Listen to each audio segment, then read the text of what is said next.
What's up, everybody? Here we go. Tuesday, March 12th. Last night was a pretty wild NBA slate. Lots of heavy chalk bust. We have Serge Ibaka just going crazy, trying to strangle Marquise Chris, of all the people. Marquise Chris is the guy? We're not going to be seeing Ibaka for a couple games, that's for sure. He's going to be taking a little bit of a break. Yeah, and Chris is probably going to get suspended too, which is the dumbest thing ever. Yeah, he should not get suspended at all. He shouldn't have gotten ejected. They should give him a bonus. Listen, you get snuck from behind, where he throws he sneaks you from behind, and then tries to strangle you. Are you supposed to curl up in the fetal position? No, like, yeah. why I was surprised he got the gate. I kept trying to watch it like, he must have threw a bomb or something. No, they do that all the time. Yeah. They do it all the time. If you're in a scrum, and even if you had nothing to do with starting it, if you don't run away, like just beeline it the opposite direction in your home venue, you're getting ejected. To me, it's just ridiculous. It's so silly. I mean, ultimately, it doesn't matter because he's Marquise Chris and all, but just right. the lay of the land was Chris should have just been chilling there. So yeah, what do you think Ibaka gets? 5? I mean, he should. Yeah. He definitely should. It really didn't even seem. Chris must have said something specific to him when he hit the ground. That's all I can think of. How much could he It was a pretty quick moment, but I was trying to that was the first thing I thought, and I was like, I wonder what he can say in a sentence. He said something, dude. There's no way he didn't say something. I mean, think about it. It's not like he tossed Ibaka on the ground and kicked him in the balls. Like this was none of that happened. So unless he was just like, man, you went down easier than your wife. Smack. Right. That alone right there would be enough. And I could understand the ejection part then if he technically instigated it. But yeah, it's crazy. Another crazy thing is, the concerns came to life yesterday when you looked at Paul George. Dude, Paul George is not right. I'm standing by that until I can stand by it no longer. I was on the fence. Is he right? Is he not right? Right now, I'm going to assume that something is still wrong. Fortunately, there were so many good plays that you didn't even need to play Paul George yesterday. Like he took 8 shots. Yeah, I know, and only hit 2 of them. You didn't need you didn't need to play George. Like he was. The funny thing is he was inexpensive on DraftKings. Well, relatively speaking, and still wasn't a necessity because there were so many other great plays in that 8 and 9K range. So, hopefully you didn't go super heavy on him, but there's definitely something up with him. It's now been 6 games where he's shooting terribly. 2 of them before the injury, now 4 of them after the injury. Until I see otherwise, I'm going to treat him like he's not at 100%. Yeah, I mean, here are the 10 games before whatever number that I read off of 3-point attempts before last night. They were 9, 9, 14, games. 14, 9, 13, 12, 17, 13, 14. Last night he had 3. Yeah. They were MVP caliber games is what they were. I can't believe he got to 41 fantasy points. Yeah, I mean, you get you're lucky in that respect. Who do they play next? Do you know? I can tell you right now. I mean, you think about that. Nets. He shot what's that? They play the Nets. I mean, I might run him out there against the Nets. Yeah, I need one more, I think. Especially if they drop his price or something again, or even if he maintains 9,500. Because I can get to a scenario where I chalk that up to just playing the Jazz.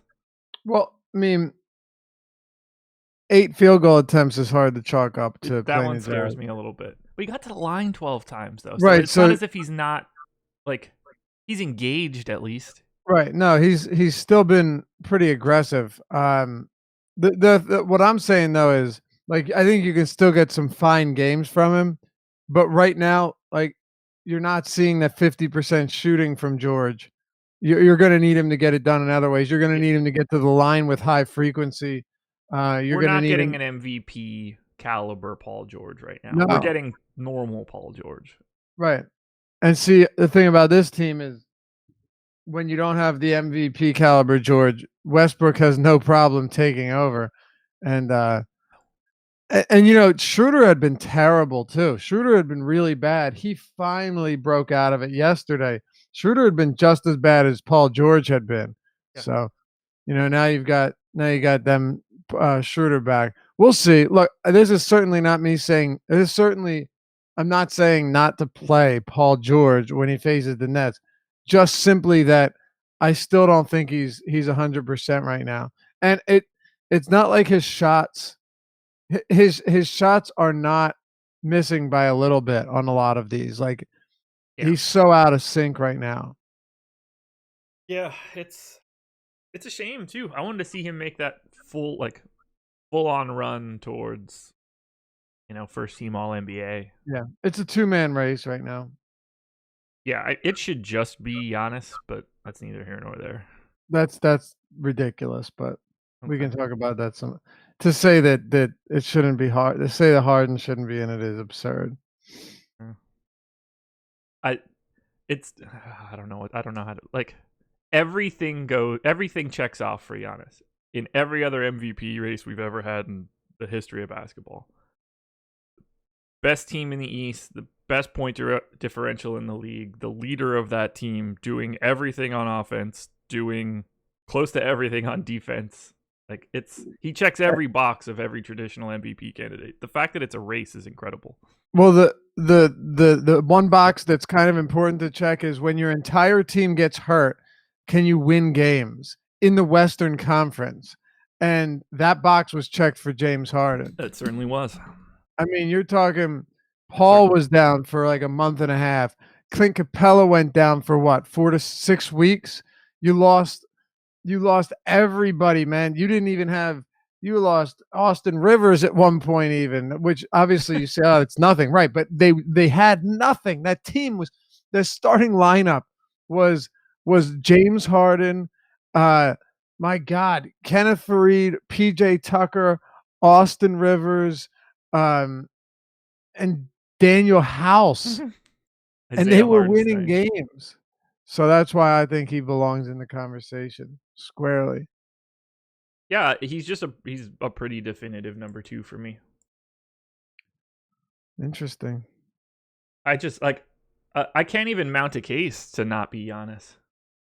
I could mount a very, very solid case, I think. It's very solid. I can't. He is on another level. But he's really not. He's really not do. on another level. He's not on another level than Harden. He's not. How? How is he on another level than Harden? I don't know how to answer. Like, well, no. I'm saying this conversation because you said you can't see it being making a case for anyone else. So make that case for Giannis that James Harden shouldn't be in the conversation. Okay, so in this spot, I think we would be on. Here's where I think we're on different pages. I think the gap between Giannis defensively and Harden defensively is significantly bigger than the gap between Harden offensively and Giannis offensively. And then everything else is just better. All of the like the team fluff. All right. I mean, I don't agree, but that's why we do this stuff. You don't agree there? Like no, I don't. Because winning basketball games is extremely important. And so you would say, well, yeah, what are you talking about, Laffy? The Milwaukee Bucks are at the top of the league. Yeah, absolutely. But the Houston Rockets are also right now. The Houston Rockets are also on an. Look at it this way: they're third in the Western Conference. They're 42-25. They have suffered would be catastrophic injuries to any other team, given the length of time that these players went down for. Yet, they've won 9 straight games now. They're 42-25. When Paul and Capella were out, James Harden was leading this team to big wins with monumental performances. He leads the entire league in scoring by almost 10 points per game, by almost 10 points per game. Nobody's getting to the line as much as Harden. So when you say every other category, I don't think that's accurate, because he has been dominant, and he is second in the league in steals as well. So there are a number of categories where James Harden is the best in the league, and those weren't the categories. I meant, like, being the traditional writer's thoughts on MVP. So, like, being from one of the top teams, right, leading that team. The stuff that I don't necessarily care about. No, understood. What I'm saying is that he is on one of the top teams, and he's on one of the top teams only because of him. Harden? Mm-hmm. Oh, it's tight, man. It's tight. Check this out. Take Harden off the Rockets. It doesn't work like that. Well, hold on a second. Sure it does. Take Harden off the Rockets and take Giannis off the Bucks. Who's a better team? The Bucks. By how much?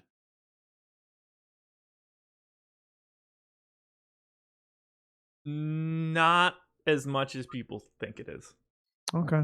But definitely the Bucks, right? Sure. That's all I'm saying. That carries no weight to me. Why? You just said that they look at this. That's the stuff they look at. Right, but, like, I can't penalize or boost either one of those guys for their team. Like, I don't. That's what you just said, though. Just because Giannis is on a better team does not make. You just said that. No, dude. So we're talking about two separate things here. That plays no weight to me. What I'm saying is that the traditional MVP thought process, like, he's checking off a lot of the traditional boxes. Look, they're not my boxes. Hold on a second. Just so we're clear, I think Giannis is the MVP, but I think to not have James Harden in the conversation is ludicrous. That's what I'm saying. I think that that Giannis should win the MVP this year, but what James Harden has done with a Rockets team that is that would be basically left for dead in any other scenario, that's basically what it is. I'm with you. This guy says the Bucks without Giannis would be terrible. They lost in the first round with him last year. 100% different. First of all, they have Coach Bud. Yeah, totally different. They have Coach Budenholzer, as you just pointed out. No, it is a different team. Yeah. And look, Middleton is a very good player. Bledsoe is a very good player. Brogdon is a good player. Defensively, this team, Giannis is an elite defender, and the whole team, though, is solid defensively. You can make arguments that the front court isn't. Mirotic, Brook Lopez has been a good enough player. Of course, you're not winning the conference without Giannis. That's not what I'm saying, or anybody's saying. Bledsoe, Brogdon, Middleton, Mirotic, Lopez is not a terrible team. They're probably like a 4 seed in the East. Right.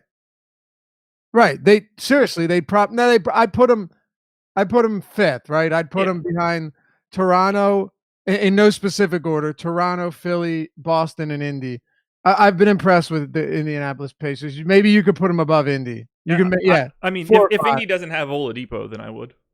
Right. And a lot of that has to do with just having Budenholzer on the bench and not fucking Jason Kidd or Joe Prunty or whatever other asshole they were running out. Right. So, again, I think Giannis is the MVP. But in terms of James Harden getting snubbed out of even being in the conversation with taking a team that had – I mean, think about that, though. Without Chris Paul and without Clint Capella, It was James Harden scoring 40 plus points a night, not just fluff points, but winning games Yeah. on his own. And when I say on his own, like he was literally doing it on his own. He really was. He really and truly was. I do not disagree. Anyway, that's a good way to open the show. What's up, everybody?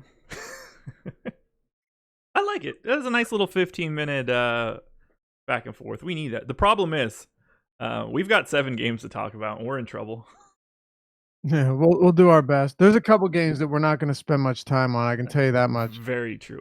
See, the problem, we spend more time on these short slates because more people are in play. It's way easier to just disregard large swaths of stuff when the slate's bigger. Anyway, NBA Strategy is the promo code. 50% off your first month with us. Any package you choose, including ones with Fantasy Cruncher, just make sure you pick a monthly package. And if you can't figure out where to put that code, don't click submit. There's a button that says have a coupon ? Make sure you click on that and enter that coupon code. It's way easier to just take a couple seconds than for me to refund your money and have you do it again. I don't know if you heard the big news from last night. I beat Adam once again. Thrive head-to-head. 2-0. Let's get it. 2-0 this guy. So, nice. I'm feeling pretty good. Nice work. Pretty good. Beat him by 5 points. It's shit luck. Very nice. I'll take it. Very nice. So, 2 more, and I get to wear a nice Thrive t-shirt. They will ship my money is not getting shipped a t-shirt for this. That's a terrible joke. Yeah, it wasn't perfect. No, it wasn't. We should probably start. Yeah, let's get into it before this gets really out of control. It's Tuesday and I'm tired. The Indiana Pacers are hosting the New York Knicks. I think that I would rather see the 1995 Pacers play the 1995 Knicks right now than watch this actual game. Oh, it's a brutal game, man. It's a brutal contest. Pacers. What's Dale Davis up to right now?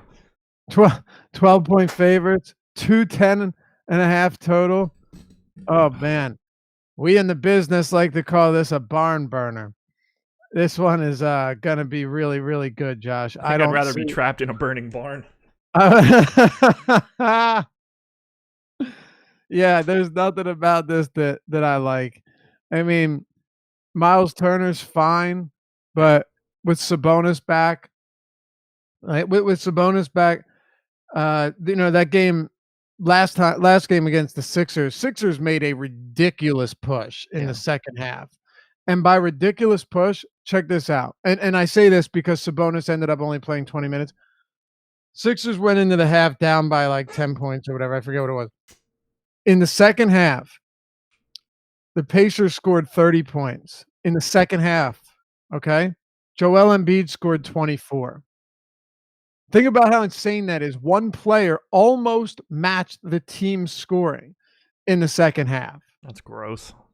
Multiple ways. I wouldn't be surprised to see the Pacers start to play like they should be playing without Oladipo. And I'm not knocking them. I think it's incredible what they've done with Oladipo out, holding on to that 4 seed for as long as they did. And the Boston Celtics got shit on yesterday at the Staples Center. So the Pacers still hold on to that 4 seed. But this is a real close race between the 3, 4, and 5. Every game down the stretch is important for the Pacers. I still expect them to win this. And I think Miles Turner probably plays 30 minutes here. But I don't know. And that's kind of what sucks about this. I don't know what type of run Turner is going to get. If I was getting 30 minutes from Turner, I have no problem with him. It's just there really isn't a single person in this, not on this team, but in this game that I'm in love with. We can talk about Darren Collison. We can talk about Bojan Bogdanovic and Thad Young. We can get into all of these guys. On the other side, it's not going to take us very long. There's nobody here that stands out to me as a very strong play. Yeah, of either FanDuel or DraftKings, both teams, I got 2 guys in double digits of ownership right now. I got Sabonis at 12% which is where the public is right now. I'm fine with that at 5,700. And I got Boyan at 15%. The public is at 9%. Both of those are on DraftKings. Everything else is single digits or zeros. No Miles Turner, barely any Collison. Darren Collison is at 23% expected ownership on DraftKings today.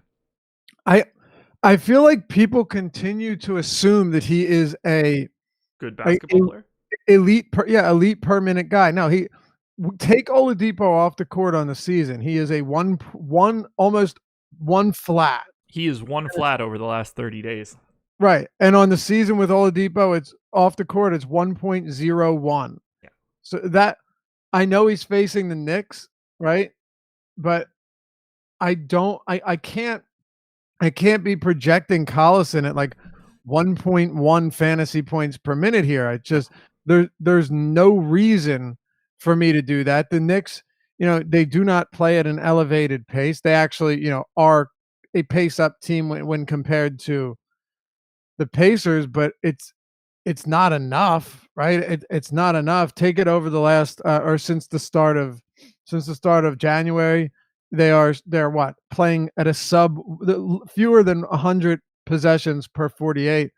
Even if you brought it back, even if you took it from the deadline, since they made these personnel changes, the New York Knicks are 18th in pace.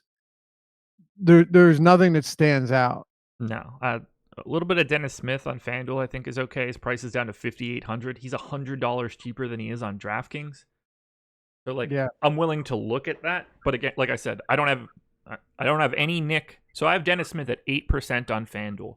I don't have another Nick on either site higher than 2. I don't blame you. Yeah. By the way, the Pacers are playing at the slowest pace in the league since the deadline. The slowest in the league.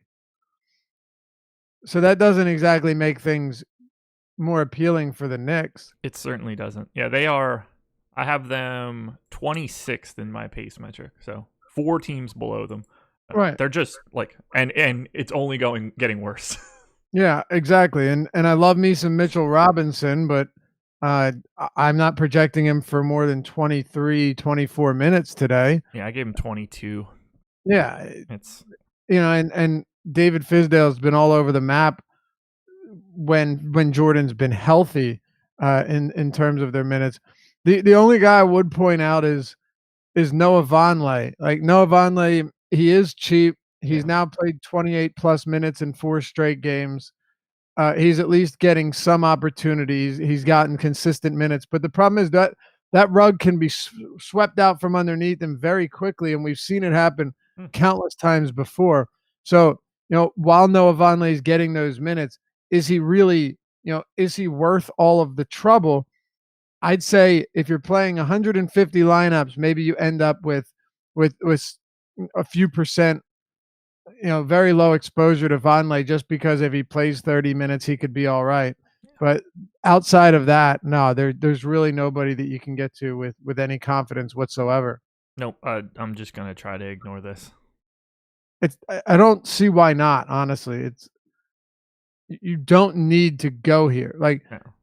Collison's not terrible, but I just don't understand the ownership on this guy each night. It doesn't make sense to me. On a normal to good night, you're around 28 to 35 fantasy points. Yeah, I'd play him in cash. Sure. He's just not a highly productive player. Maybe once in a while he drops 40 or 45, but that's certainly the exception to the rule. Right. I would say if Boyan stays in the single digits of expected ownership on DraftKings, I like being double on him. Yeah. Otherwise, I'm good. Right. Bogdanovich is a guy I don't mind because he at least has, around the 25% usage rate over the last month. You're seeing a lot of work from him. How does Sabonis returning affect him? I don't know. But at least he's someone that if he gets hot can knock down a ton of threes and hopefully give you 6 or 7 rebounds. But even Bogdanovich, your ceiling's capped with him. There's no question. It's significantly capped, and it's pretty much the same case with all of these players. And now that Sabonis has returned, Miles Turner also loses some shine. That's for sure.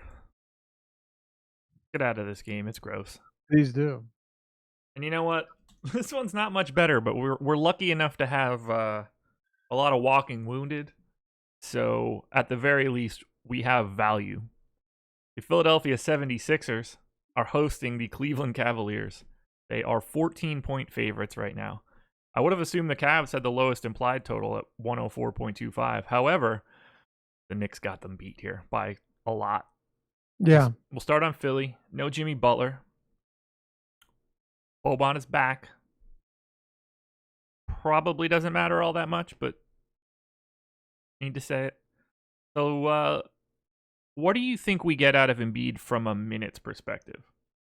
This doesn't strike me as the spot where they run him out for 38. So, Yeah, I'm giving him 30, that's what I get as well.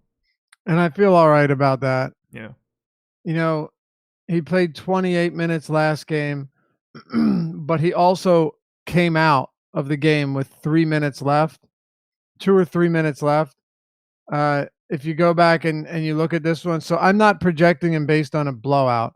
If I were doing that, then well, that would just be silly. But if you look at Joel Embiid's minutes in that last game that he played on Sunday, he had 24 points in 14 minutes in the second half, which was absurd. But his rotation, he came out with a minute and 8 seconds left, and Brett was pretty conservative about his playing time in that fourth quarter. Like he actually brought Amir Johnson in to play for a 3-minute stretch. That wouldn't have happened otherwise. I'm perfectly fine giving him 30 here, and I don't think you really at 30 minutes of Embiid, can he go crazy? Yes, of course. Like we've seen Embiid go for 2+ fantasy points per minute on a million different occasions. It's definitely not out of the realm of possibilities or even close. He can absolutely do it. That said, The problem is he has to. What's that? He has to pay off his price tag today. Right. And I don't think you need to take that risk. No, I agree. I got 0 of him on FanDuel and DraftKings. If Embiid was playing his normal minutes, oh my God, I would love him. Yeah. Love him here. Yeah, for sure. I mean, he's facing Ante Žižić and who else? There's no Larry Nance. There's no Tristan Thompson. Look out, Channing Frye's coming in. Yeah, I mean, he really is. There's no Kevin Love. There's no chance. Yeah, right. Marcus Chris, that would have been great if Chris. Oh my God, could you imagine Marcus Chris trying to defend Joel Embiid for long stretches? It would have been just as bad as every other person we just named. Yeah, it might have been worse. I mean, Marcus Chris, I feel like that would go really, really poorly. But I mean, Embiid should slaughter them. Yeah. It's just, how much opportunity does he get? Here's a fun fact. The Sixers' first home loss this season, and they had won a lot of games at home, actually extended the streak through last season. Their first home loss this season came against the Cleveland Cavaliers, and they lost in blowout fashion, actually. So I don't see that happening again today. I'm sure JoJo remembers this. By the way, Embiid fair, I didn't think that the Sixers or the Cavs were going to blow out the Raptors either. Crazy, right? So maybe we don't know shit. We don't. But honestly, that is a perfect. This is why predicting blowouts is pointless. Yeah. I know we got in earlier this season. I know there were a bunch of people in YouTube chat like, Laffy, that's stupid. Of course you have to predict blowouts. Well, you're not doing anything unique because everyone has the same line that you do, right? We all have the same information. Predicting that the Suns were going to okay. So not only predicting games that are going to blow out, but now you're predicting ones that are projected to blow out and aren't going to blow out, like the Warriors being 16-point home favorites, losing outright at the Oracle to the Suns, or Milwaukee losing outright to the Suns, or the Cleveland Cavaliers smashing the Toronto Raptors, or yesterday the Clippers against a red-hot Boston team that had looked great, crushing them by 30 points. It doesn't make any sense to predict it. And that's why we're case in point. Every night you're getting one of these games where you say, oh, And that's the thing. 3 of the games that were projected to go as a certain way went that way. But then the 1 or 2 that didn't are enough to say, yeah, that's why I don't really have much interest in projecting this game to blow out. I'm going to assume it stays close and I'll take it from there. Because a lot of times, even in blowouts, they aren't until late in the game and everyone gets their minutes anyway. Yeah. So I won't project this one as one, even though there's a 14-point spread. But that doesn't mean that we expect Joel Embiid to get full run and only a second game back. Exactly. I can't get there. He's getting a little bit of ownership, nothing crazy. The guy that we probably need to talk about most, well, it's different on both sides. How do you feel about Ben Simmons? He's 10K on FanDuel. He's 8,600 on DraftKings. 30% expected ownership. How you feeling about Ben here? I mean, that ownership is insane, but 8,600 on Simmons is really nice too. Yeah. I mean, he's been really solid. You take Butler out of the equation, so that helps him a bit. Yeah. Obviously, taking Embiid away, though, is the biggest factor there. There's no question about that. Yeah. So with Embiid back, I don't mind Simmons. At 30%, though, I'm really okay coming in very underweight on this. Same. I got 15. Yeah, that sounds about right. I really it's there's nothing I dislike about him outside of the fact that Joel Embiid is healthy, and you're gonna watch a Sixers game. Joel Embiid just controls the game. Simmons will get some work in, sure, but I mean, when Joel Embiid's out there, everything is different, and he should be controlling it, right? Like he should be. He is the reason this team wins a lot of games that wins a lot of the games that they do. Now Butler is out, and James Ennis is expected to start, but it's funny. I guess DraftKings preemptively raised his price from minimum salary to 4,400. Well, that makes it really easy. Yeah. Really easy. Yep. All right. No James. Raising him to 4,400 is the silliest shit ever, isn't it? I'm glad they did. That way I don't have to be like, oh, cool, I got 25% James Ennis tonight. The crazy thing is, even at minimum salary, I don't know if I'd want to play him. I don't have him at all on FanDuel at 3,700. Yeah, because first of all, there are still enough bodies to you still have enough. Like, I only gave him 22 minutes. Okay, yeah, well that sounds about right to me. McConnell can still play alongside Simmons. We've seen that be the case before. Yeah. They still have Jonathan Simmons if they want to get him some minutes in there. Yeah, I gave him 16. And they I can clearly give Ennis more if I needed to. Right. They have a pretty malleable roster too. Meaning, Harris can easily play the 3 if he needs to, and you can put Scott at the 4 and beat at the 5. You know what I mean? And Redick at the 2, Redick at the 3. It's not as hard for these guys not to get minutes as it might seem. It really isn't. Yeah, and not a lot of defensive matchups that they need to worry about on the other side of the ball. Exactly. This team is putrid. Yeah. I didn't get any Ben Simmons on FanDuel at 10K. Yeah, no. I'm okay with that. How do you feel about Tobias Harris on FanDuel? He's 7,400 there, $100 cheaper than he is on DraftKings. So I probably still don't end up landing on a ton of Harris either. It's tough with Embiid in the lineup, man. I just have trouble getting there in most cases. Now, when you look at the power forward position, a lot of it comes down to, what does the depth look like? Yeah. But I probably get to Lauri Markkanen instead, because his price on draft or FanDuel is pretty much identical to that on DraftKings. He's another one. If I'm playing Harris, I'd rather play him on FanDuel than I would on DraftKings. But yeah, I just have a tough team with Embiid back in the mix. He really does. You're talking about a 30+% usage guy. Right around the 20% rebounder. Those two things. He soaks up so much usage and so many boards that it takes an incredible amount of away from this team. When he was out, I was rostering, in some variation, Butler, Harris, or Simmons every night. Yeah. I like the idea of Harris in this spot. on FanDuel. You know, he's at 24% expected ownership. I got 18, so I'm coming in around the public. If Cleveland plays this the way that I think they should, they're probably going to be sending a lot of doubles. Maybe that leads to Tobias Harris getting a couple extra open looks, and if anybody's going to get him, I'd be happy it's him. That's my path to a big Tobias Harris game, I think. All right. It'll be interesting to see. Teams haven't been using as many doubles since Harris came over. Before Harris, man, they were sending an incredible amount of double teams at Embiid because the Sixers' three-point shooting outside of Redick was putrid. So, to be fair, I think most teams are not trying to guard Joel Embiid with Channing Frye.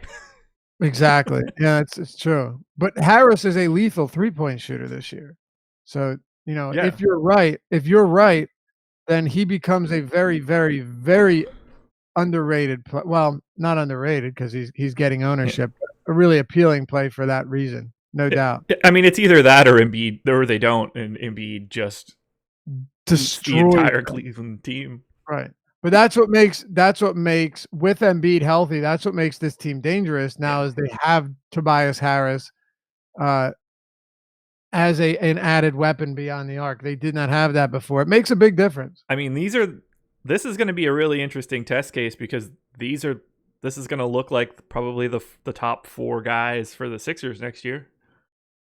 Like you would think the team that's running out now should be pretty similar to opening day next year. You would think so. Well, so I'm anxious. We haven't seen them without Butler yet, right? This crew. You mean this combination of them? No, he hasn't sat since the break and had Embiid in. There's no way. I mean, he could have. I don't remember, but I thought he did. I can't picture Butler being out, Embiid being in since February 8th. You're right, by the way. He didn't. He missed 3 games at the end of January, so no. Yeah, still. Should be interesting. It should, for sure. Let's talk Cleveland. I don't have anything else for Philly. I mean, McConnell's getting some love, 12% on FanDuel, 10 on DK. I don't mind using him on FanDuel because of the drop score. You can talk me into it for 3,200 on DK, but it's, there's enough value out there right now that I don't see it as terribly necessary. McConnell is a lot more valuable if Simmons is out than if Butler is out. For sure. It's a huge difference. For sure. Oh, God. Okay. Cleveland's in a little bit of a pace-up spot. The most expensive guy that they have on FanDuel is Chetty at 5,800. It's Clarkson at 55 on DK. Wrap your mind around that for a second. You can play, if you were able to... oh, my God. I don't know if the positions would work out. So the 9 guys that I projected in for the Cavs on FanDuel have a total of $38,500 in salary. That's incredible. I project them for 188 fantasy points. You guys are terrible. And yet, Jordan Clarkson at 5,200 is terrifying me right now because I got 50% of him. Really? Yeah. Now, look, let me be clear here. I am not comfortable with that whatsoever, but he is chalk. 36% expected ownership on FanDuel right now. He is second overall. He's 55 on DK, and I still get him. What do I do here? What do you have his minutes projected at, though? 30. Okay, so this is one I was going over the rotations and the minutes last night for each team and trying to figure out what we were looking at here. Why do you have him at 30 is the question, because initially I was going to put him at 30. He played 31 last game, but then aside from that, he hasn't been, and I don't know if Dellavedova is going to be back. So yeah, I do have Delly out right now. Okay, so it's just another spot where it's Love out, Thompson doubtful, Nance doubtful, Delly questionable, Chris doubtful. So here's the thing, and this was the case last night. If I were to put Clarkson at 30 minutes, then I'm still getting him around 30 fantasy points. I'm at 31.6 right now. Okay. So I'm not getting a ton of Clarkson, and I'm projecting him at 29 minutes just because the one game is a little bit like He played 31 minutes, but then 29, 26, 27, 23, 29, 28, 22, 24. Um, yeah, I'm gonna go with what I've seen more of lately. So I'm gonna put him below 30, and that kind of helps me out because I wasn't trying to get a ton of Jordan Clarkson. Now, look, with Kevin Love out and with this whole team ravaged, I get it. I get it, but I think I would rather just go with like Jijic here and hope he gets 32 minutes. So there's another guy. I gave him 30. I got him at 24% on FanDuel. I've got 37% on DraftKings. He's 3,700 there. We are projecting him to be the chalkiest guy on the slate on DraftKings by a mile. 46% expected ownership. 9% higher than Otto Porter. Yeah. So, like, I get it. I understand it. There is a realistic path that even he doesn't see 30 minutes because Embiid fouls him up pretty good. This is a terrifying, terrifying spot for Cleveland because I don't know what they do if Embiid puts Zizic in foul trouble in 4 minutes. I'm not even kidding. Channing Frye is probably going to make an extended appearance. He's at 0% ownership on FanDuel and DraftKings. Well, I understand Channing why. Frye? It's Channing Yeah. Frye. And that's where he should be. But if Zizic is 46% owned, you should be making sure that you have some Channing Frye lineups. Because if that goes south, Channing Frye has to play. Yeah, it's the flat minimum 3,000. I still have zero interest in him. It doesn't get me excited. Like, I'm not happy about it. I'm not saying like smash him or anything, but I mean the path to Zizic playing like 20 minutes is really, really viable. How? Like just foul trouble, you mean? Yeah. Yeah, I mean, I still have him in for 30, but like, who else is there anybody else that they can put in at the 5 besides Channing Frye? It's just I get uncomfortable projecting foul trouble. Oh yeah, I don't like that either. Again, this is like a max entry thing. If you're playing 150, I think that you should have probably like, if you're trying to play 46% Zizic, you should probably play like 4% Channing Frye. Yeah, I mean they don't have anyone else. That is evident. You know, no Love, no Thompson, no Nance. I'm assuming Chris is going to be suspended. I mean, maybe not. Maybe he won't be. I don't know. I really have no idea. Yeah, if Chris ends up playing, everything that I'm saying about Channing Frye just becomes Marquise Chris. Right. You would think that he would be, but I don't know. Jijic has done a very good job of not getting in foul trouble this season. 3.8 personal fouls per 36 is not bad at all. No, that's not bad at all.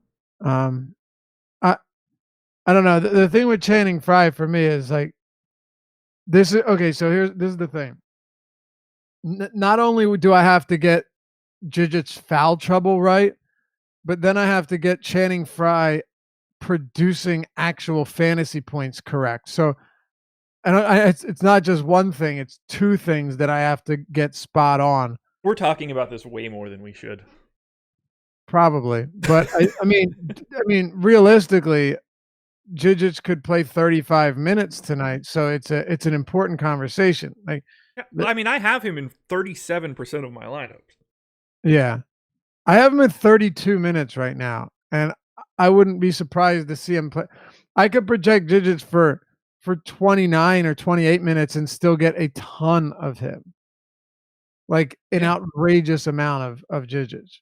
So, yeah, he's the one guy on this team that I like a whole lot more than everybody else, like a whole lot more than everyone else. And it's strictly because of getting someone playing close to the basket as literally the one of two healthy big men, or hopefully not suspended big men on the whole roster. Yeah. I don't know how you can do anything else. I don't know how Larry Drew can unless it's Channing Frye, and that's just horrible. It's so bad. It's so bad. But there's really just not an alternative. He looks absolutely fantastic. Yeah. And it's a disgusting spot. I'm gonna have a lot of Clarkson, a lot of Chetty, and a lot of Zizic, and then maybe a little bit of Colin Sexton, Brandon Knight at the flat minimum on FanDuel. I just don't want to have that much Cleveland. So how much Chetty Osman do you have right now? 11% on FanDuel. He's at 26% ownership. 19 on DK. He's at 23. All right. Yeah, I got a lot on DraftKings, and I got a unlimited amount of Zizic. Oh, God. The Clarkson piece is going to be something that I really want to pay attention to. The difference between him being at 28 minutes and him being at 30 minutes is pretty massive. It is. Yeah, big time. I mean, the news of Delhi will tell a really big story here, I think. Because if Delhi really is out, I'm comfortable saying Clarkson plays 30 here. Okay. I'm still gonna I might keep him. I think I probably keep him at 29, but I can't blame you for bumping it up. Yeah, if Delhi's in, I probably set it at 28, walk down Stauskas a little bit. But if Delhi is out, they're short on bodies. And more specifically, they're short on creation. Right. Otherwise, it's just Colin Sexton. And that's not really like the best creation. No, it's not. Let's move on to the next one. Thank God. All right. Even better now. Two teams that are in turmoil for today's slate. And I have a ton of this game. The Chicago Bulls are hosting the Los Angeles Lakers. 112.75 implied total for the Bulls. 113.75 for the Lake Show. Big time pace up spot for Chicago. No Zach LaVine. Is that official? He's doubtful. Yeah. So I have Zach LaVine out. Markkanen is 8,300 on FanDuel and 8,200 on DraftKings. I have 50% Markkanen on FanDuel, 41 on DK. How you feeling about Markkanen here? Yeah, I mean, I really like Markkanen. I like him a lot more on FanDuel, but he's a really strong option against a bad Lakers team that is all but given up on the season. So, yeah, no, Markkanen's a very good play. Let me see where I'm ending up on him. I mean, obviously, so much of this shit. I got about 20% Markkanen. 20, yeah. I'm okay with that. I mean, maybe go a little bit higher. Yeah. So first of all, he has not looked great lately, but I'm not too concerned about a stretch of 5 games or whatever, because this 5-game stretch, he's definitely come back down to earth. A matchup with the Lakers should remedy that. Yeah, it won't hurt. Otto Porter, 7,500 on FanDuel, 6,400 on DK. He's the chalk on DraftKings. I have 50% on FanDuel and 59 on DK right now. How you feeling about Otto Porter? I have no problem with him. By the way, that first crunch I was looking at was with Zach LaVine on. Okay. So it's going to be significantly more Markkanen than that, I would assume. Yeah, that was with LaVine on. I was surprised to hear you say 25, but yeah, I just figured you had a different power forward bigger than I had run 2 of them just to see what the difference would look like. But Markkanen on the season, 1.15 fantasy points per minute with LaVine off. Now that's not with me taking like everyone else off that's been on this team, or I'm sorry, that's since the start of January.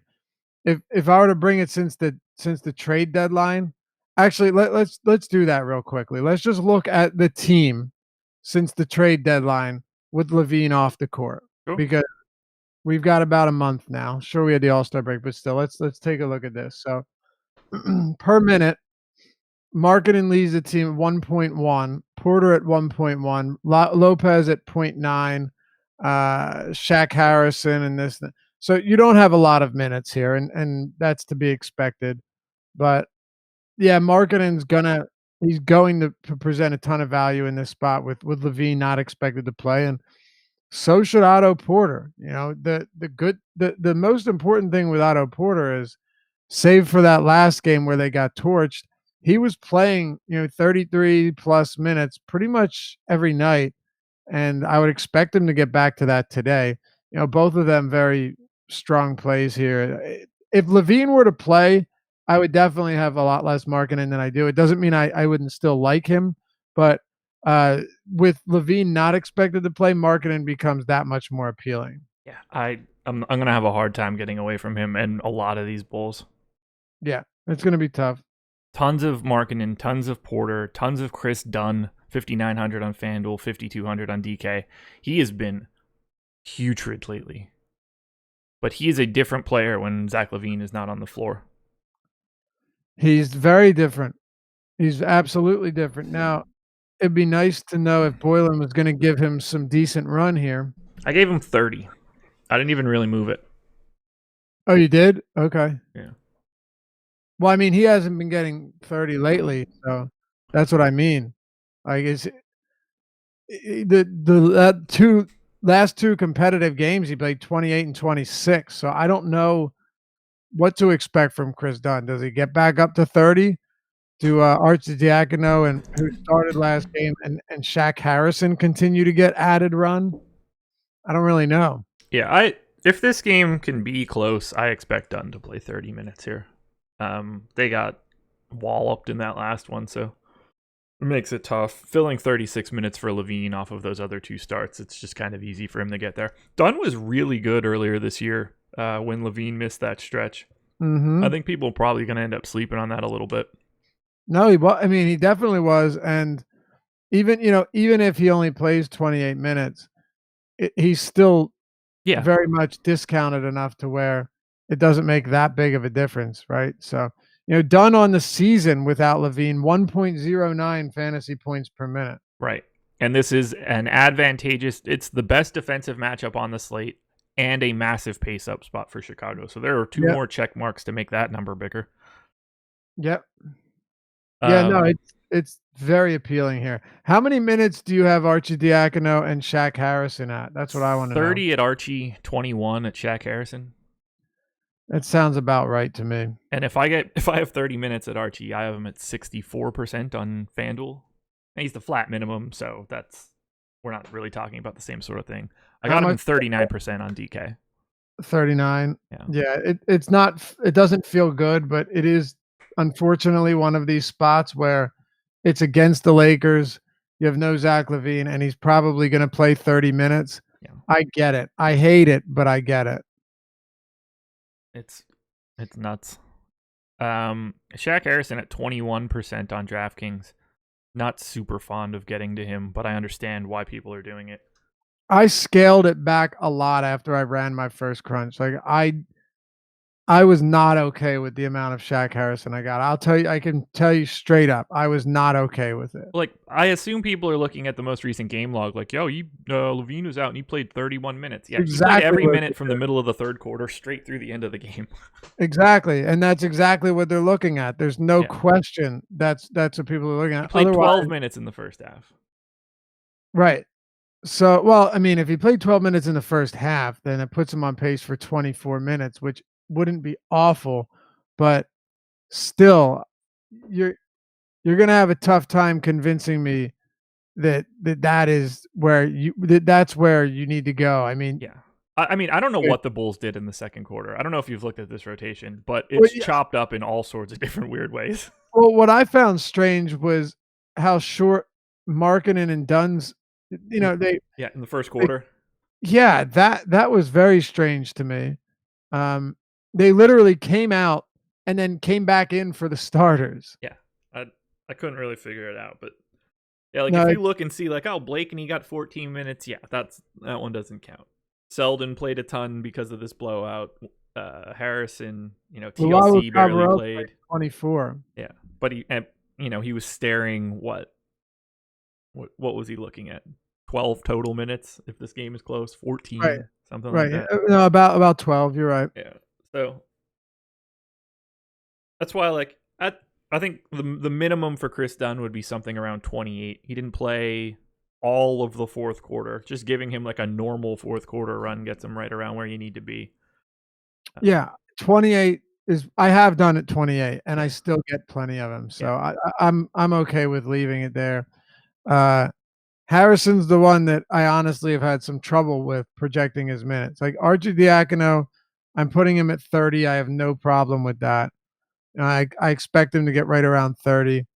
And Shaq Harrison is the one that's giving me fits because I don't know what Boylan's gonna do here. I really have Yeah. no idea.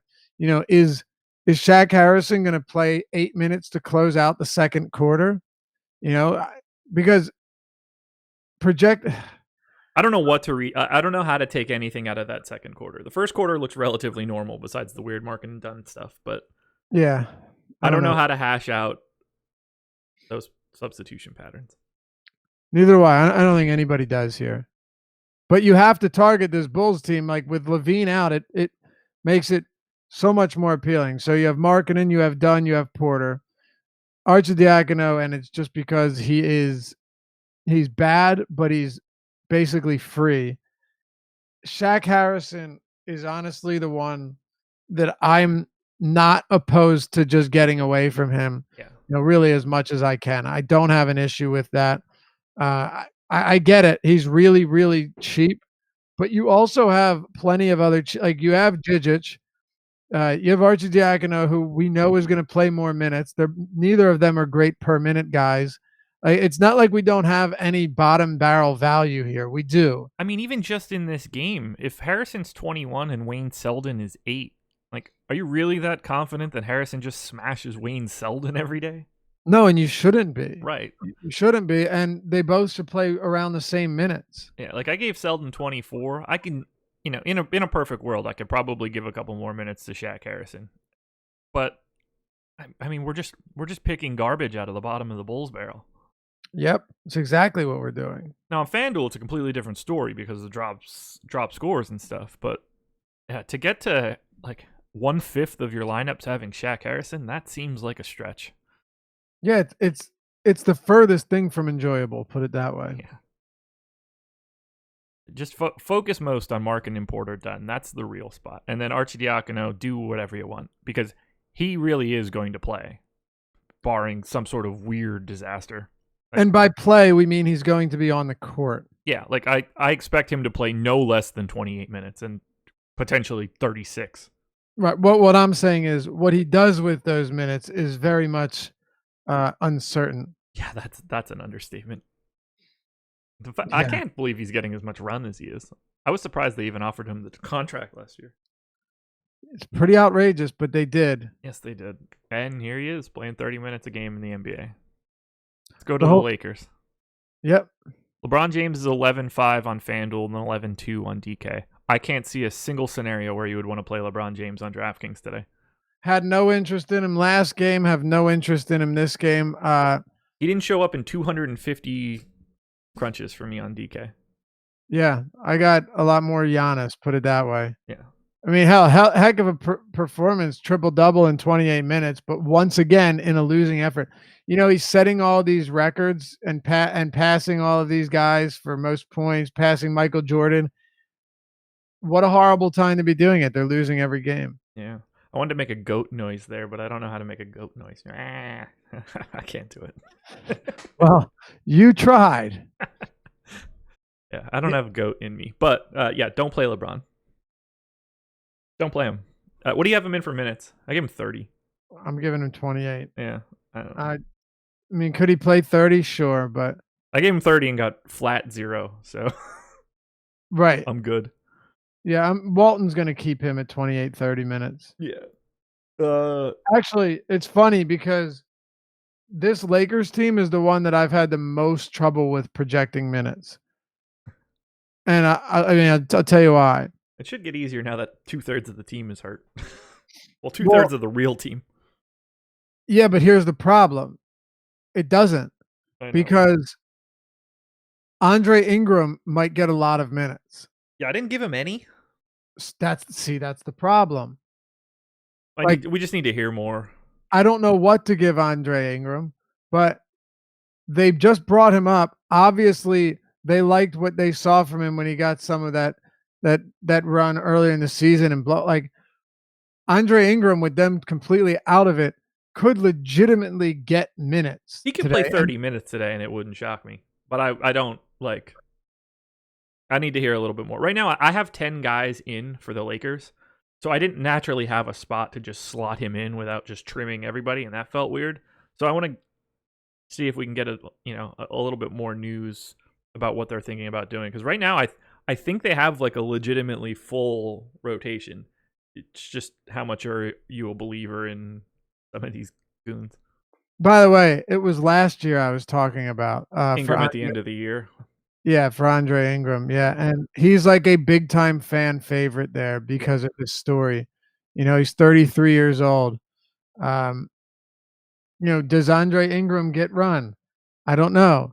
So like think of it this way. I don't see Rondo. Rondo played 31 minutes last game.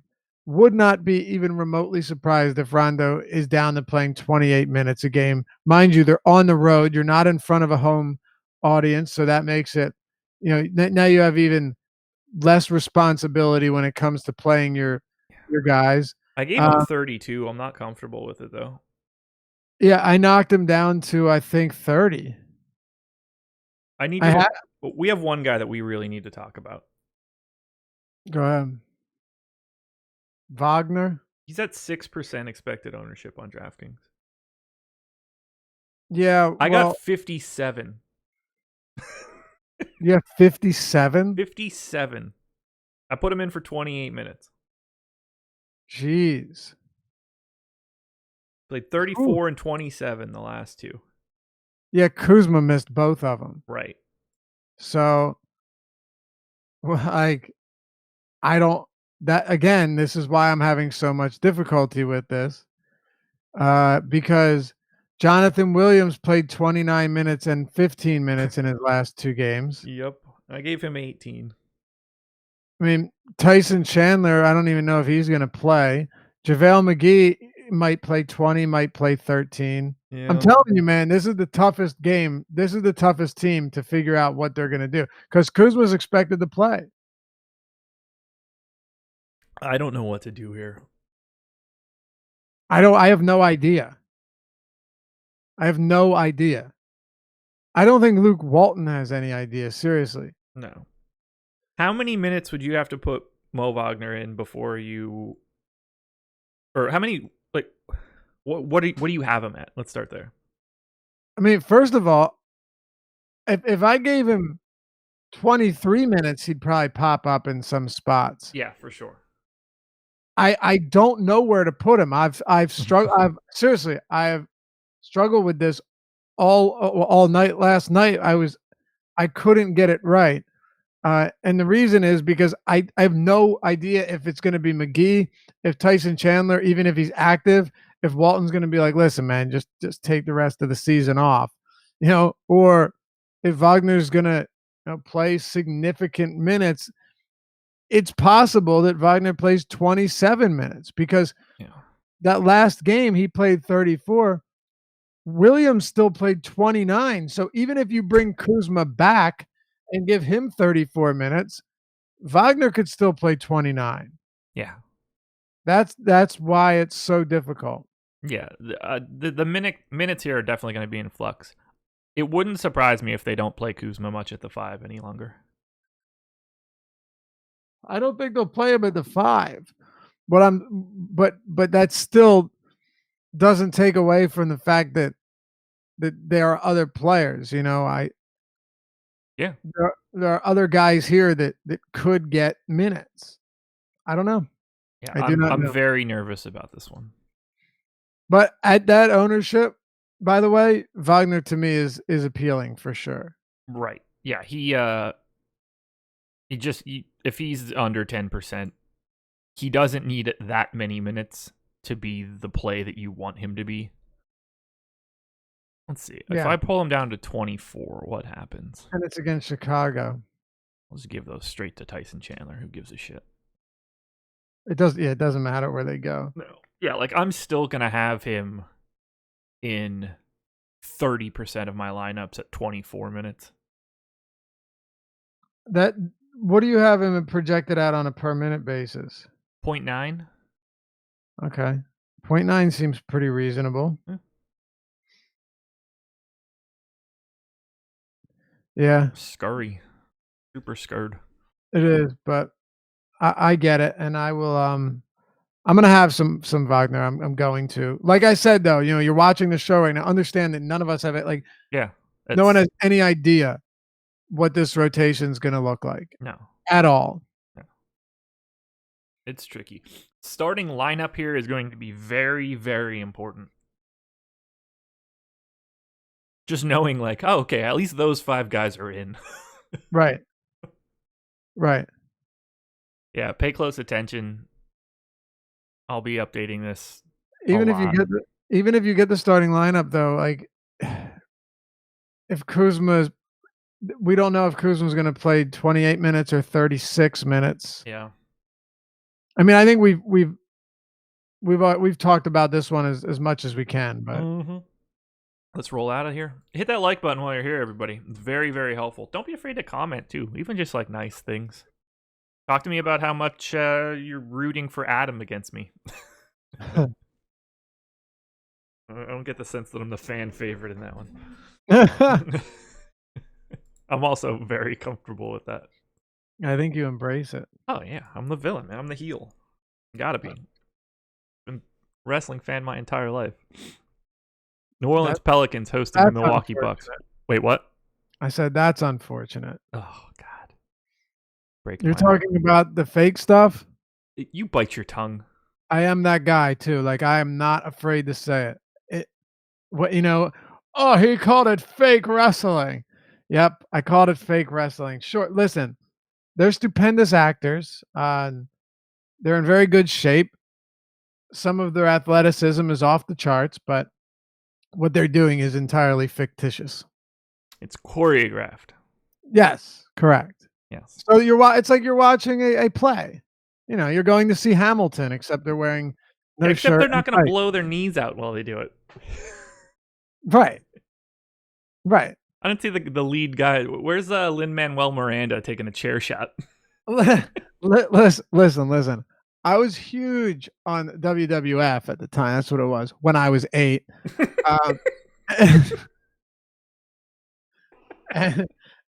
And that's when I grew up. Yeah. Sounds like you don't like fun in your life. Sorry we can't all just drag people behind our fictitious horses to brutally murder them. Listen. Red Dead Redemption 2 is arguably more real than the WWE. Oh, God, that breaks my heart. Breaks my heart. Let's talk Pels Bucks before you keep besmirching wrestling. Well, hey, GQ says no way WWE is fake, so you got him on your side. Who said that? GQ in chat. Oh, I thought you meant like the magazine. You said he. I was like, why are we like... No. How are you referring to this magazine right now? If there's one thing you should know about me, it's I would never go near a GQ magazine. Only on the shitter. At that point, I'll read anything. Thank God for cell phones. I was thinking this the other day.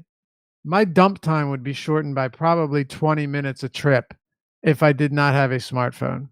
I used to just print out like ESPN's chats to take to the can at work. Really? Yeah. That's great. I mean, we're talking, a decade back ago. Of a shampoo bottle. Yeah, it was. Those times were tough, man. Yeah. Now it's like, all right, my legs are starting to tingle. I'm losing sensation in my toes. Time to get up. You're like, oh, Buster only at a chat at 10 a.m. on a Tuesday. Let's print that out and go take a dump. I mean, really, it's like, when you've been in there too long when your legs go numb. Oh, yeah. I mean, every time. It's not a good life. I mean, actually, it's pretty enjoyable. Yeah, I wouldn't change a thing. Bucks 9-point favorites in New Orleans. Pace up spot for the Pels. $9K for Julius Randle on FanDuel, $8,700 on DraftKings. See a guy you're getting to at all? I do. Yeah, me too. Him and Peyton are the only two guys that I'm really looking at from the Pelicans.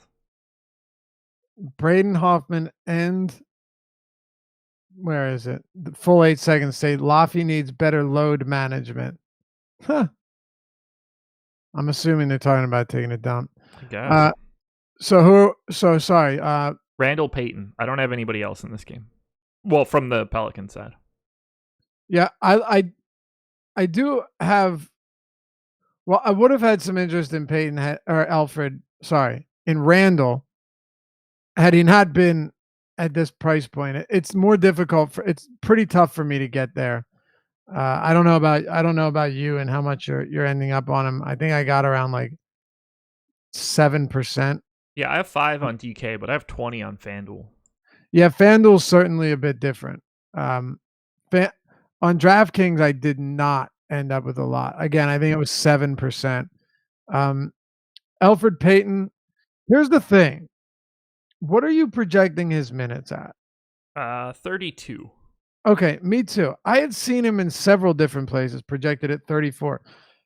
But he's not playing. He hasn't been playing 34 minutes. No. Could he get there? Of course. Of course. But that is not a likely scenario. I just can't project him for that. No. 32 minutes of Alfred Payton at this price point. Yeah, that's okay. Yeah. It's okay. I can understand it. But it wasn't one that I got to a lot. Actually, I think I got to more Jamal Murray, believe it or not, than Alfred Payton. And mind you, this is earlier in the day. Still some preliminary stuff here. You know, Frank Jackson's way too expensive. He's up to $5,100 on DraftKings. No, thank you. No chance I'm going there. Yeah. 5K on FanDuel. Even that I don't have much interest in. That's not a place that I'm trying to go.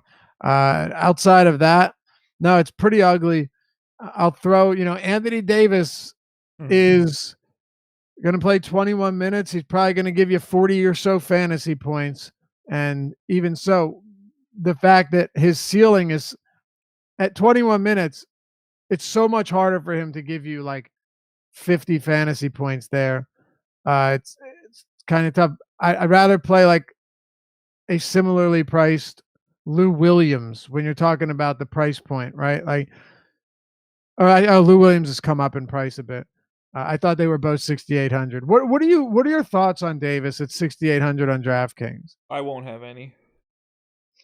Yeah. If he shows up in like 1 or 2 lineups, I won't freak out and like fix it or anything. But I mean, he needs to do so much. Yeah. And he has been. He's been like a reliever. He's emptying the chamber, so to speak. He is. I mean, he has 17% projected ownership. Yeah. On DraftKings. I'm just going to go a different direction. That's pretty wild. His full-on upside is shaved by the fact that he's just not going to be out there long enough. Right. Exactly. You want to play him in cash? I get it. You're, pretty much set up for 35 plus. Yeah. I don't think it's unreasonable there. But it's not. I don't think I'm going to win a tournament with him. I can if he plays 22 minutes and goes for 2 fantasy points a minute. Like, you're not going to freak out over 44, but I honestly don't hate him. I got around 14 or 15%. I'm not against that. Like, I actually think I don't hate that. It's going to come in pretty close to matching the field from what it looks like. And, if he goes 44 fantasy points at 6,800, that's not hurting you. No. So he's going to be in more optimizers and show up for people more than he should, because they don't take into account ceiling, like the way that his distribution is shaped. Right. No, yeah, absolutely. Again, I don't mind coming in around 10-15%, only because is it possible that Davis could have 50 fantasy points in 21 minutes? I mean, yes, it is. He's done it a lot. Yeah. So Yeah. It's not out. It's not out of the question. And if he goes 45, it's not hurting you either. 40 fantasy points, not killing you at 48 at 6,800. Now, if he shows up for me, it's fine. But I kind of adjust it so that I make sure I don't get a lot. Yeah, and I think that's the right way to look at it. Speaking of getting a lot, 123.25 implied total for the Bucks is the number one total by a mile on this slate. Should be a fast-paced game. Pelicans' defense is terrible, and we have Giannis at 12K on FanDuel, 11.5 on DraftKings, and he's the best play of the day. Let me just 1 second. I just want to read a comment. Brandon says, "Remember, guys, Laffy just said Frank Jackson is too expensive at 5,100, 30 DraftKings points confirmed.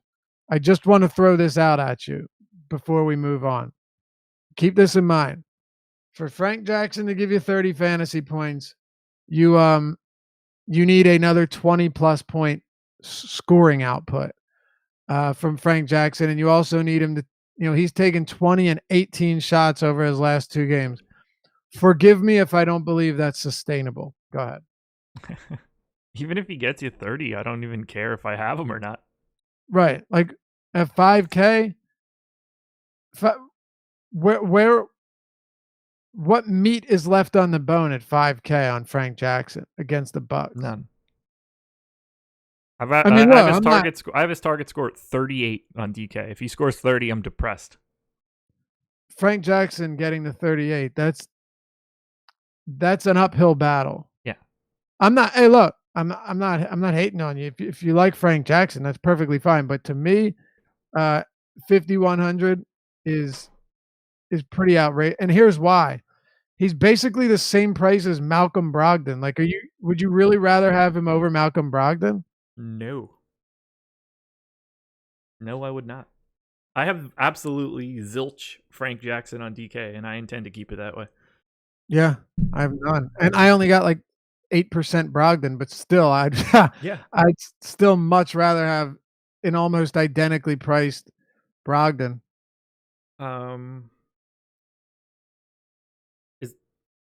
Is there any way you get away from Giannis here?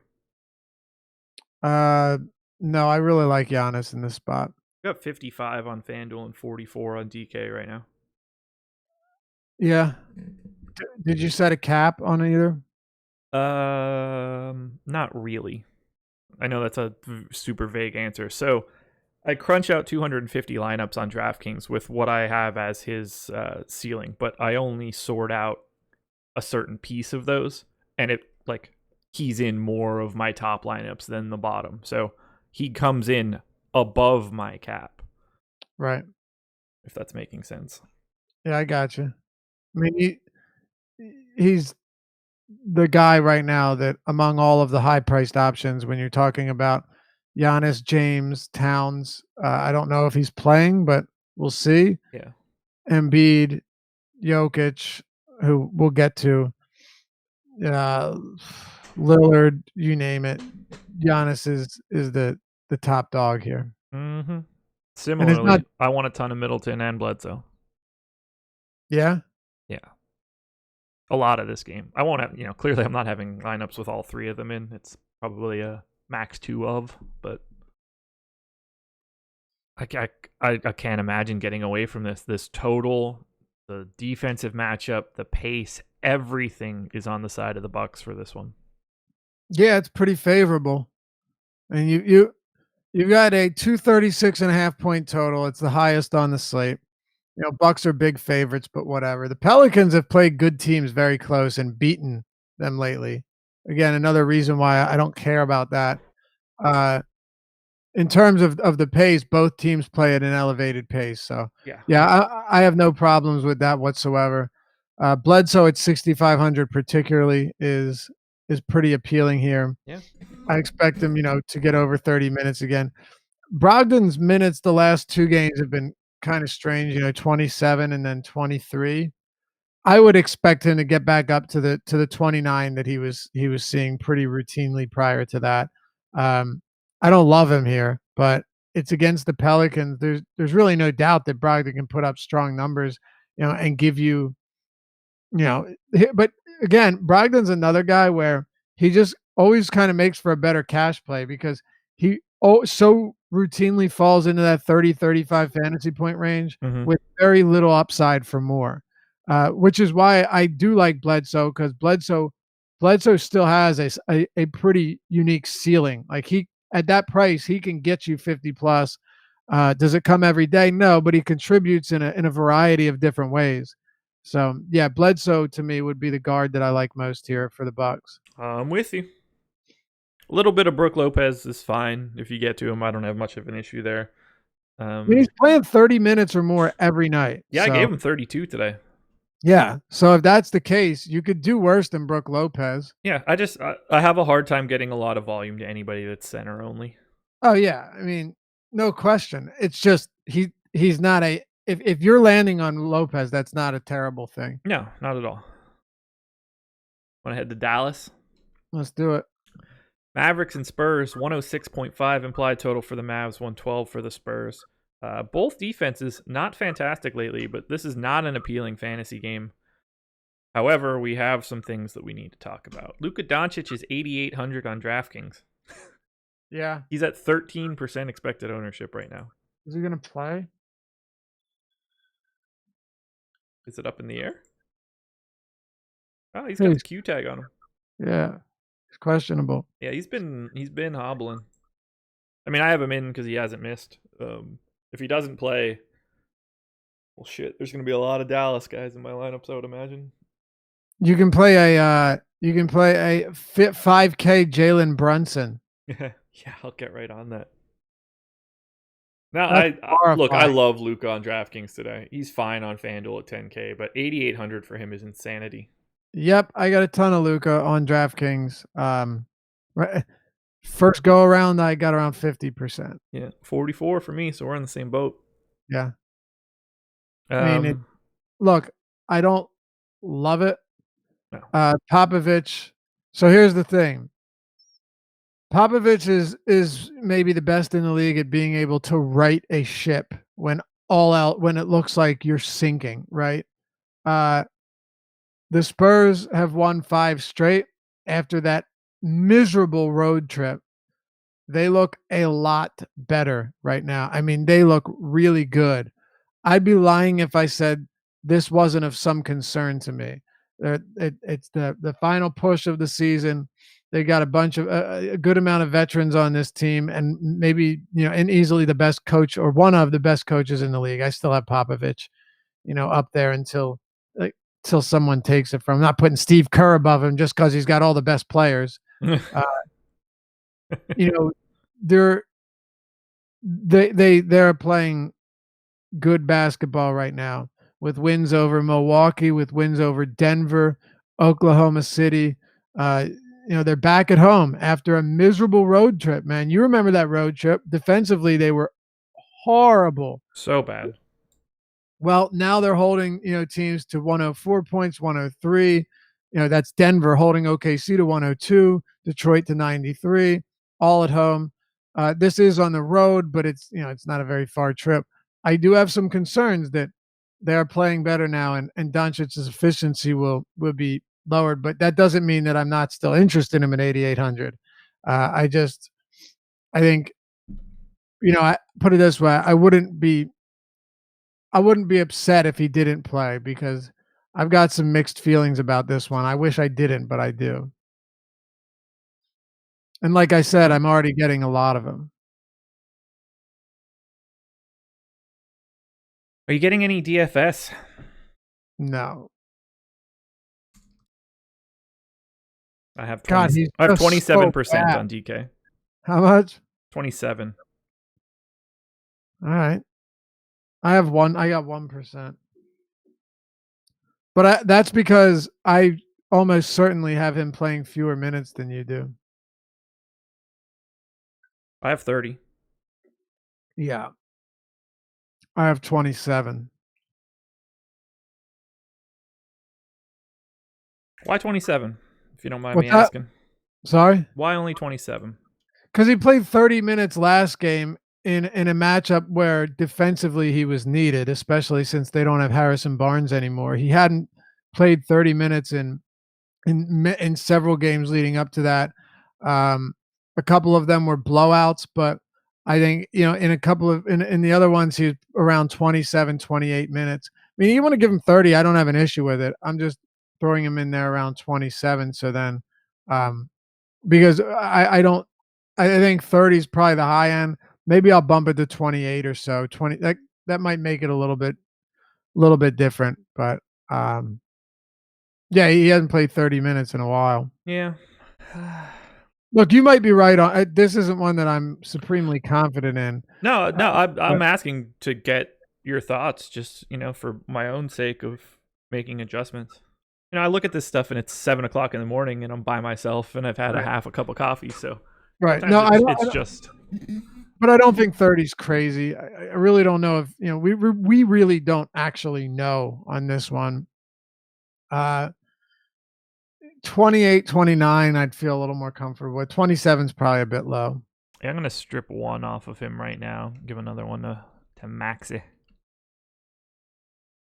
I have a little bit of Tim Hardaway. He's at 9%. He's 4,900 on DraftKings, so I'm willing to take a flyer there, but nothing too crazy. If Luke ends up out, I'll probably have a Yeah, little bit more, but I won't go crazy for it. that'll change things a lot. Yeah. Do you want anybody else from Dallas? No, and Dwight Powell's price point has gotten to a point where I just don't feel like I need to get there. We're getting questions like, if Luka is out, how does it change the Mavs? Just play everybody. Like, I mean, like the first 7 guys are all going to be underpriced on DraftKings. I kind of disagree with that. Well, here's what I'm saying. Like, okay, Jalen Brunson. Yeah, play everybody that is impacted from a minutes perspective. Okay, yeah, okay. Like, it's not like Brunson's already playing 30, but like, Justin Jackson's probably going to play 30 minutes in that case. You probably want to play him. My thing is the players on this team are just so shitty that it's like, even with that extended run against the Spurs, I don't know how much I'd end up on. I really don't. Hardaway would be the one guy, obviously, but I'd have Hardaway. I'd have DFS. I'd probably have a lot of Maxi. Here's what I'm asking you. Justin Jackson. I want your opinion on this. How much do you think Doncic being out really affects Finney-Smith?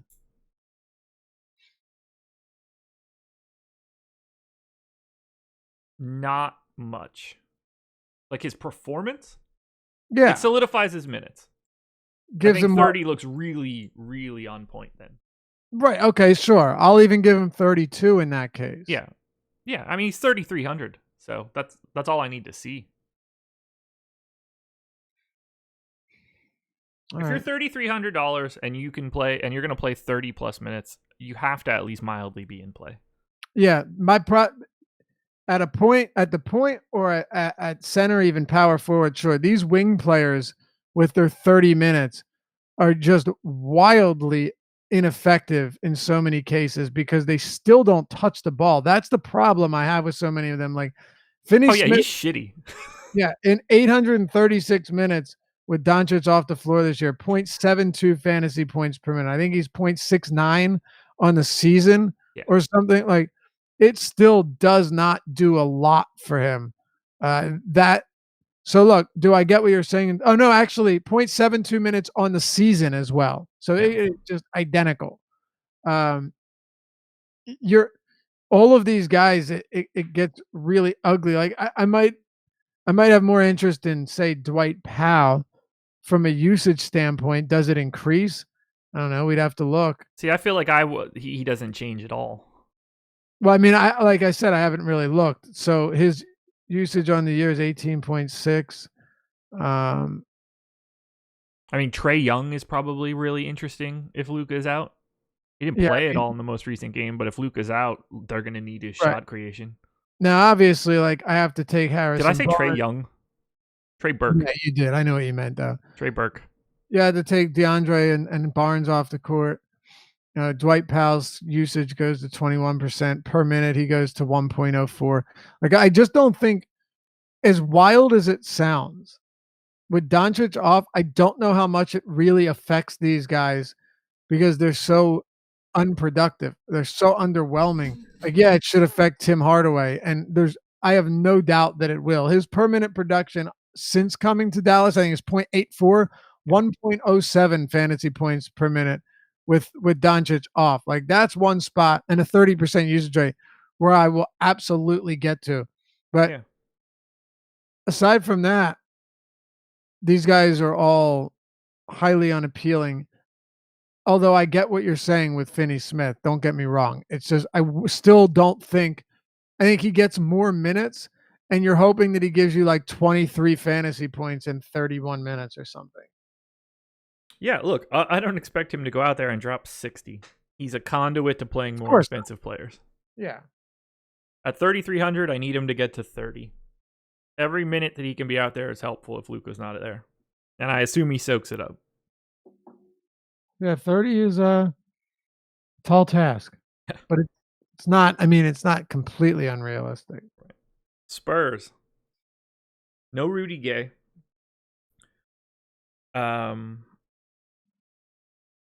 I've got Aldridge and DeRozan a lot on FanDuel, 27 and 24% respectively. I have not gotten to a lot of LaMarcus Aldridge on DK. 8,900. Same price on FanDuel. How do you feel about Aldridge? So this was another one that I was wrestling with. Here's the thing. I expect Aldridge and DeRozan to be playing a lot of minutes going forward. I have both of them projected to play 35 minutes today. What do you have them at? And then we can move forward. 36 apiece. 36. Okay, so fair enough. 35. And I honestly thought I was being a little conservative there, but I feel fine with that. You're also seeing their prices increase a lot on DraftKings where they had been underpriced for quite some time.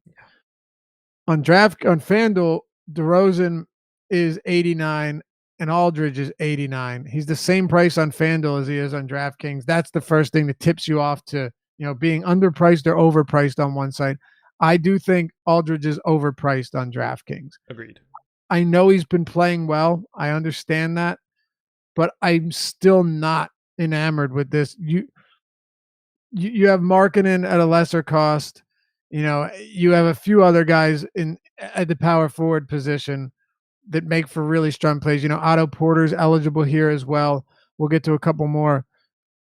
I'll probably have a more difficult time getting to Aldridge now that he's here. If Aldridge was, where he's been at like 7,800, 7,900, even 8K, we're having an entirely different conversation. Like he went from 77 to 76 to 8K all the way up to 8,900. He shot up $900 overnight. That's a big difference. Yeah, for sure. Yeah, I got 1% on DK. I didn't get any. Yeah. I didn't get any. And it's not that I haven't projected for nothing. I think I haven't projected for around 43 fantasy points, but it's still not going to be I mean, look, if I project him at like 1.2 fantasy points per minute at 35 minutes, you can put him at 36 minutes. I still don't think you're going to get a whole lot. No, you're not. I get a really solid amount of Bellinelli, 3,900 on FanDuel, 3,500 on DK. Looks like a really nice low salary guy. Where do you have his minutes at, though? 28. Okay. He's been playing a lot lately, and now with Rudy Gay out, I think that they're just perfectly solidified. Yeah, that worked. I have him at 27. Yeah.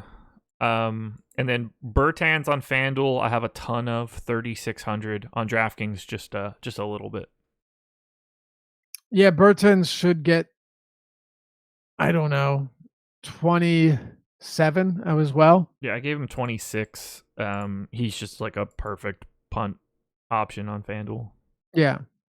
$100 more than the minimum. I hate punting the Spurs. I absolutely despise punting the Spurs. And the reason is one day it's Bellinelli, the next day it's Patty Mills, the next day it's Bertans, the next day it's Jakob Poeltl. Like I just have zero idea who it's going to be on a day-to-day basis. Yeah. I mean, honestly, no idea. Absolutely no idea.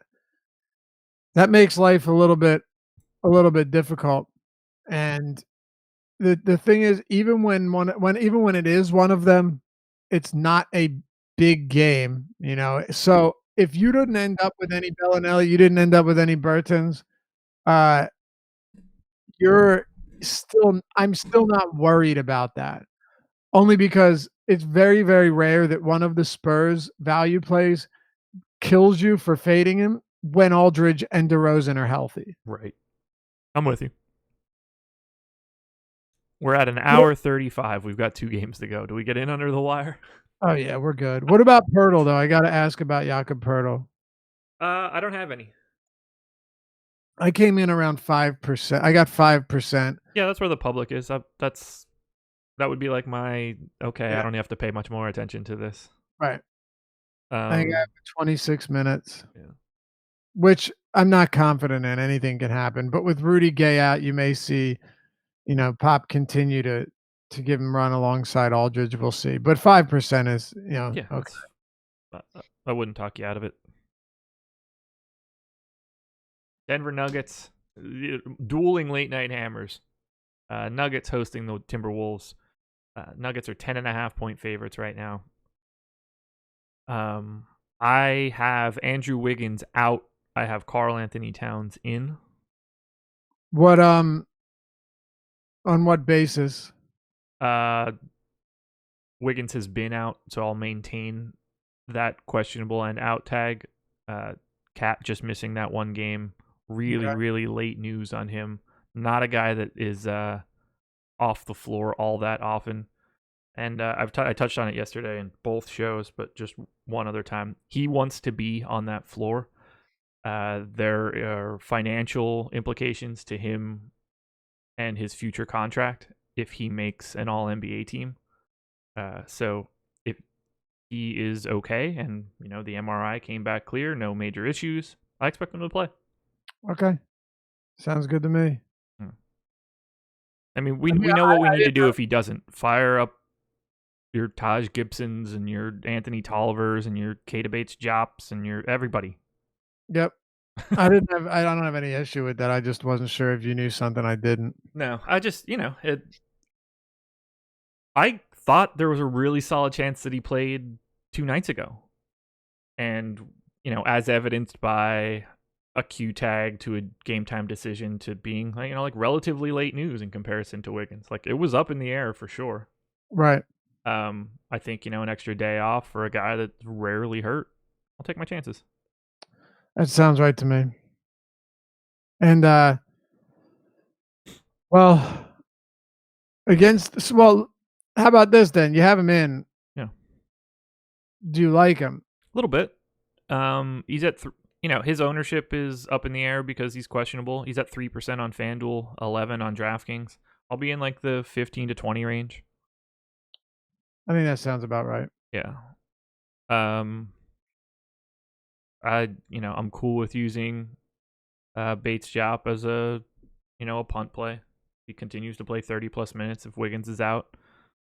If you don't mind, I want to back up for 1 second and ask you a question. Hit me. Because I think it's kind of a relevant one. I was just looking at my own stuff and setting groups here. What type of group limitations would you set? And I'm going back a second. Yeah. Or actually like an hour. What type of limitations would you set on Archie Diacono, Shaq Harrison, and Chris Dunn in terms of groupings? I think that's a discussion that needs to be had. We can make it very short, but I think it's an important one. I wouldn't set one. Really? See, I have a bit of an issue with it because I think if Chris Dunn gets more minutes, it's going to directly affect Shaq Harrison. I mean, I'm not saying you need to. I'm just. Well, I mean, the problem here is that I got 3% Shaq Harrison, so I just don't have to. I don't have to set it. That's totally different then. Okay. Yeah. But even still, like, he's 3,100. What? I think that I'm penalizing my lineup to set that group. Yeah. See, with me, like, I am setting one where I don't want Archie Diacono and Harrison to ever show up in the same lineup. Yeah, I don't think I would set that, but I understand what you're like. I know why you would do that. The reason is because I just see the likelihood of both of them having, passable games on the same night, even against the Lakers, too low for me. I don't see it. I feel like it'll be one of them if anything. So, I just wanted to throw that out there because, both of these guys are very cheap and, there's a shot that they will both have decent games, but I just have a very tough time seeing that happen. That's all. Yeah. I don't ever set stuff like that on guys at that salary tier. I usually never do. With the Bulls, with guys like Archie Diacono and Shaq Harrison, I'm willing to make an exception. I don't blame you.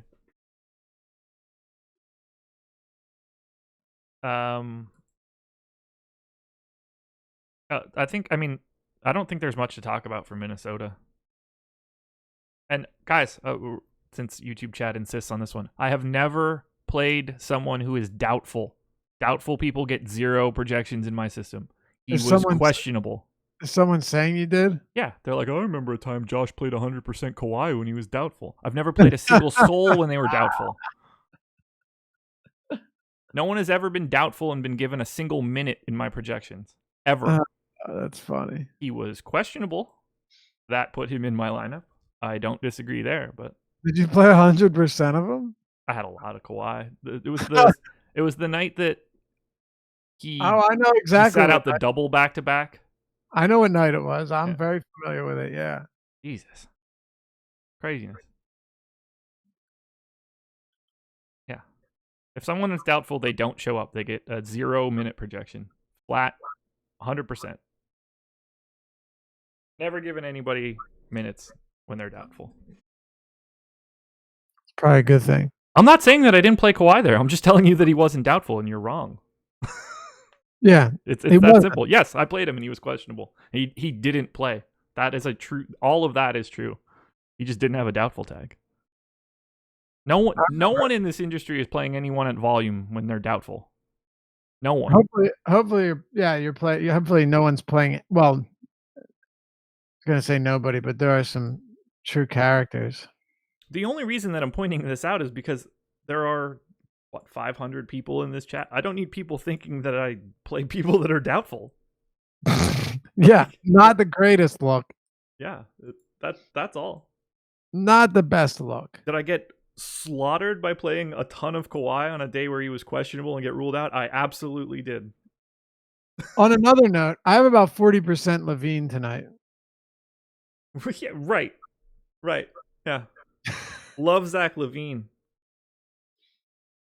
And I also, just throwing it out, I have a sneaky suspicion. If this is a question or doubtful joke. I have a sneaky suspicion that Jimmy Butler is going to be a late game active. So I'll probably sprinkle him in as well. What do you like from Denver here? Jokic 10-9, 10K on DK. I'm a big proponent of my boy Jokic. I like Paul Millsap on FanDuel, but I don't like much else here. No, I like him. I have more Trey Lyles, but all right, I'm done. No, yeah, I like Jokic a lot. He's definitely been disappointing recently. Like, there's no question that Jokic in some blow up spots has been wildly underwhelming, but probably gets back to where he should be. And really, against the Lakers, he attempted 5 shots across 35 minutes. Against New Orleans, that game he was so ridiculously efficient, but he was in foul trouble all game. Played 22 minutes. Had one of the best per minute games you'll see all season long. As the Spurs, he sucked against Golden State. That was an ugly one. They got blown out. He played 29 minutes. That shouldn't keep you from playing him at 10K flat.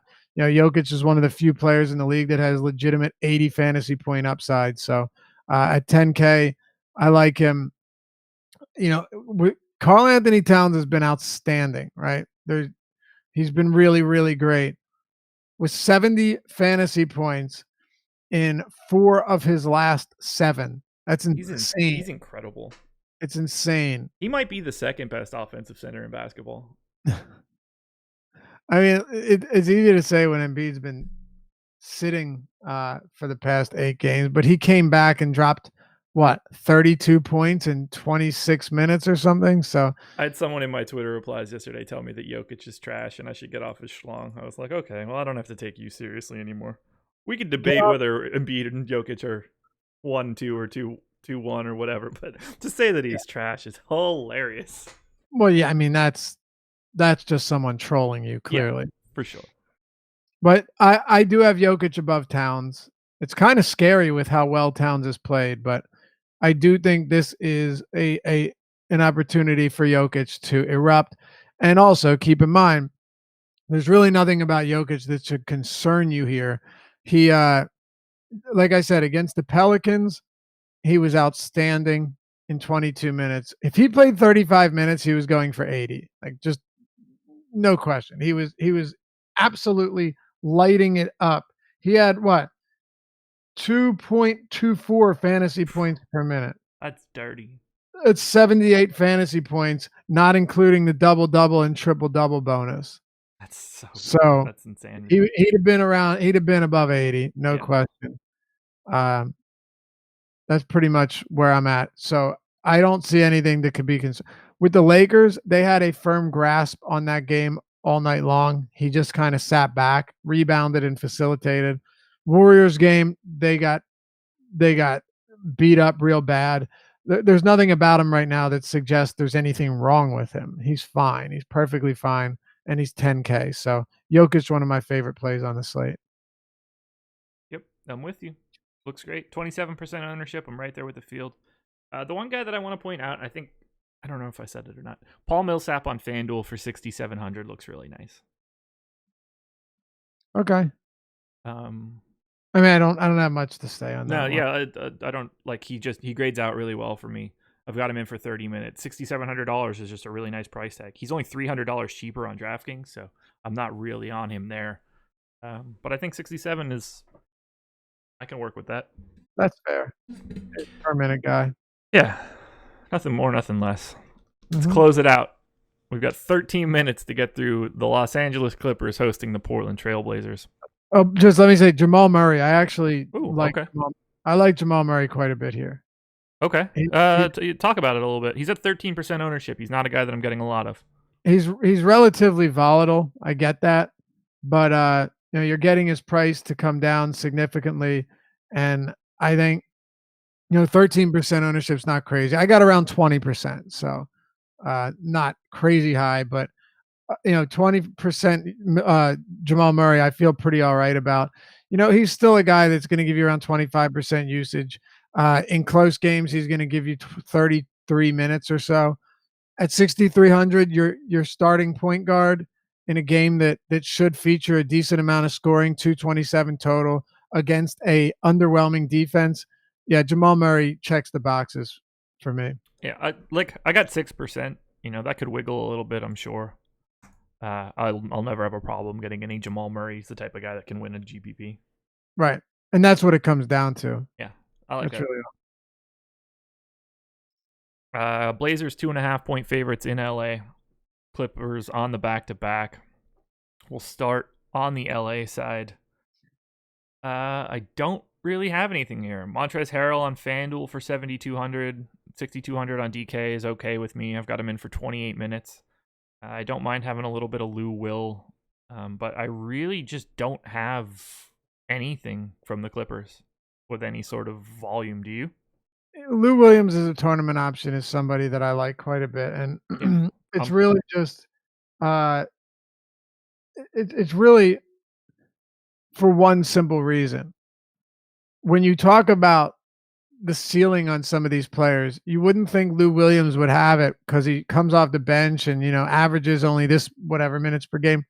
He absolutely has it. I mean, he played 23 minutes last night in that blowout, had 34 points, not fantasy points, 34 points in 23 minutes. He dropped 40 on the Thunder in 34 minutes, 65 fantasy points. I mean, Lou Williams can get it done. There's no Del Curry for points off the bench. What's that? He passed Del Curry last night for Did points he? off the bench. Good for him, man. He Yeah. deserves it. Lou Williams is a stud, and he keeps doing it at this age. He's kind of, you know what I was thinking about? He's like the Deshaun Jackson of basketball. Like Djax is getting older. He's not, he's not getting younger. And even like last year, people are, oh, does he still have it? Last year, he literally led the league in yards per reception. And, he's very good at doing one thing. And that one thing that he's doing, with the way that he's built, with his size and with the style of play, he's still capable of doing it, even though he's getting older, and you would think wearing down each year. Just the style of play that Lou Williams has really prevented him from wearing out nearly as quick as a lot of these other players, and we see that he is still a lethal scorer. So you end up on 10% or so of Lou Williams. I think you'd feel pretty good about that in a game that I expect to be super competitive. I expect this to be an ultra close game, high scoring, and Williams, second of a back-to-back, but only played 23 minutes last night because of the blowout. He's going to play 30 minutes if this game's close and he's playing well. So, yep. Williams, Yeah, I got him in for 30. I don't mind any Lou Will that I get. I don't have him at all on DraftKings right now. I got about 7%. You are with the field. All right. I'm okay with that. Yeah. I'm all right because I'm going to come in over the field on a bunch. So, like on a bunch of players, take a stand on them. How many minutes are you projecting Patrick Beverley at? 31. So this one, for me, I feel like I should be projecting him higher than that, and I can get there. Only because he had been playing a lot more. If you look, there was foul trouble, and then there was blowouts. 31 seems reasonable. I guess it doesn't really matter much because of his price point, but more in terms of how does it affect the rest of this team. Like you have Gilgeous-Alexander, what I'm assuming you have him around like 28, 27. 27, yeah. Yeah, all of those guys now that their prices are Gilgeous-Alexander too. There's nothing that really stands out there. And then on the Portland side, I have 15% CJ McCollum on DK. I don't have anybody else higher than 6 anywhere. I do want to point out Yusuf Nurkic is 7,100 on DraftKings and projected for 28% ownership. I'll probably have around double that. Really? Yeah, I mean, the Yusuf Nurkic against this Clippers front court. Yeah, I mean, well, not double. That would be what, 56%? That's quite a bit. But yeah, I was waiting for you to elaborate more. But no, I mean, I'm not going to be that far from it. I'm going to be well over the field. I will be well under the field. Yeah, I mean, for me, we're talking about a player that is a monster per minute guy. Yeah.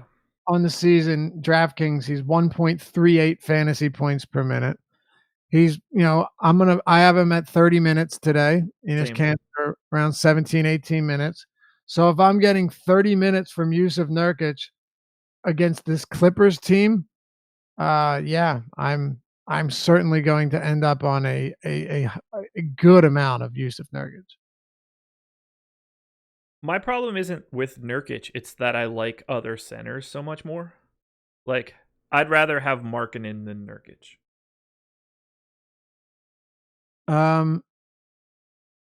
You'd rather play Markkanen at center? Yes. Really? Yeah. Oh, I'm trying to avoid playing Markkanen at center because there's Djidzic. I will have some Wagner, Nikola Jokic, some Towns, some Yusuf Nurkic. Yeah, honestly, I was trying to heavily avoid playing Markkanen at the 5. So I would rather have Towns, Jokic, Markkanen, Zizic, and Mo Wagner. So, I like Nurkic. I think that he grades out individually pretty well, but he still becomes, my 6th best option there. So you must have his per minute very low or much lower than his season average if you're not. I got him at 1.39 today. And how many minutes? 30. So 1.39 across 30 minutes. is a lot. That's FanDuel, but I mean we're talking about essentially the same thing. My per minute is on the FanDuel column, not the DK column, but we're splitting hairs then. But yeah, he looks fine. Not being able, like, eligibility is really crucial for me, and it just kind of limits the amount that I could possibly get. And right now, I'd rather go all the way down to the Zizic, Wagner guys, or go all the way up to the. Now, if Towns is out, I probably end up with a bunch more Nurkic, but I'd rather have Towns, Jokic, Markkanen. Yeah, I got you. I mean, look, I have Nurkic projected at like 41.9 fantasy points on DraftKings, and I still get a lot. But yeah, there you have it. I was a little surprised, honestly. I expected to get a little bit more. And, clearly we have similar projections on him. He's just not climbing to the top as of right now. 28% is a lot. Yeah, I have about 45. That's more. But dude, the crazy thing is, I still have like a lot of all of the other centers I like. So that's why. That's why. Like, okay, let me give you an example. And I think we can still come in under the cap here. We've got 3.5 minutes. We're good in terms of minutes, or in terms of power forward. The power forward position on DraftKings, when I consider that I can play a lot of these guys at small forward, it's not a spot where I need to get, like, Chetty Osman, small forward eligible, Otto Porter eligible at small forward, a lot of these guys. So I can play Markkanen there pretty happily. I can play Giannis at power forward or small forward. So that gives me the ability to get in a lot of Nurkic, as much Jijic as I want. If I want to play Wagner, like in one cruncher that I got 50% Nurkic, 50% Jijic. Now this is just preliminary stuff. 45% Wagner, 33% Jokic, 26% Towns, and then a bunch more. So those are all like a bunch of my favorite centers on the day, and I'm getting still a lot of them while still on that same one getting 38% Lauri Markkanen. Okay. So that's just to give you an idea of how I can get Nurkic in and still get the other centers that I like on DraftKings. On FanDuel, it's a lot different, like way different. Okay. I have 0 Nurkic on FanDuel, but I don't think I'd 9K. So I don't think I'd get much at all. But multi-position eligibility, the ability to play a center in the flex, changes a lot. I probably have a center in the flex of like every single lineup. I think I do, without setting any rules on that. Okay, so not everyone. I'm wrong, but a lot of them. Sure. I'm looking now. A lot of them. Do you have any interest in Dame or, like, on either side, or CJ? Anybody else here? No, not really.